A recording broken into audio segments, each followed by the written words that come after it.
अहमदाबादच्या मेघानीनगर या परिसरामध्ये ज्या ठिकाणी विमान कोसळलं त्या ठिकाणी आता विमान हटवण्याची प्रक्रिया सध्या सुरू आहे। त्याची दृश्य आपण पुढारी न्यूजवरती पाहतोय।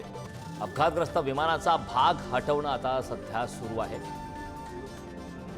अहमदाबाद जवळ असलेल्या मेघानीनगर जे अहमदाबादपासून 10 ते 12 किलोमीटर अंतरावरती आहे त्या ठिकाणी हा भीषण असा अपघात झाला होता आणि त्या ठिकाणची ही लाईव्ह दृश्य आपण पुढारी न्यूजवरती पाहतोय। ज्या ठिकाणी आता अपघातग्रस्त विमानाचा भाग हटवण्याची प्रक्रिया सध्या सुरू आहे। याची प्रत्येक अपडेट आपण पाहतोय। अहमदाबादच्या मेघानीनगर परिसरात खरं तर एअर इंडियाचं एक प्रवासी विमान कोसळलं होतं।